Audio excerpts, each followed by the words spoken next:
Krishna recording studio Ekangar सराय। बोलिए शंकर भगवान की।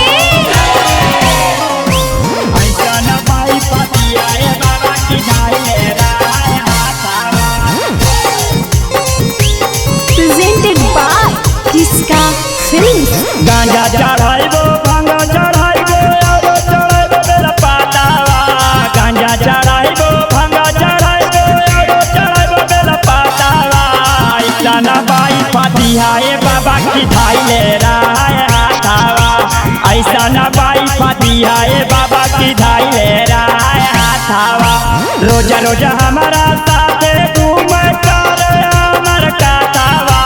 रोज रोज हमारा साथे घूमे कर अमर कथावा। ऐसा न बाई फतिहाए बाबा की धाइले राय हाथावा।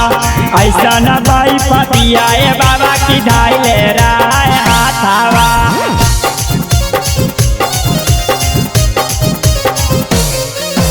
ऐसा न बाई फतिहाए बाबा की धाइले राय हाथावा।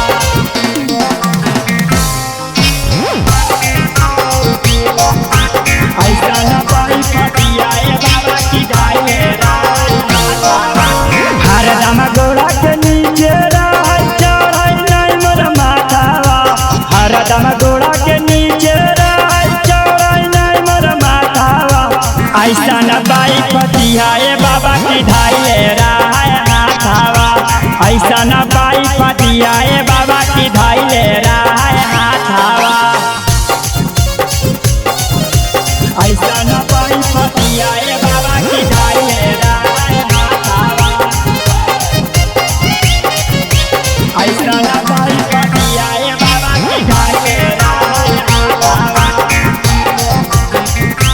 कृष्णा रिकॉर्डिंग स्टूडियो एकंगर सराय। जहाँ जाए जहाँ कमाए ले चले अपने साथावा। जहाँ जाए जहाँ कमाए ले चले अपने साथावा। ऐसा न बाई फतिहाए बाबा की धाइले राय हाथावा। ऐसा न बाई फतिहाए बाबा की धाइले राय हाथावा।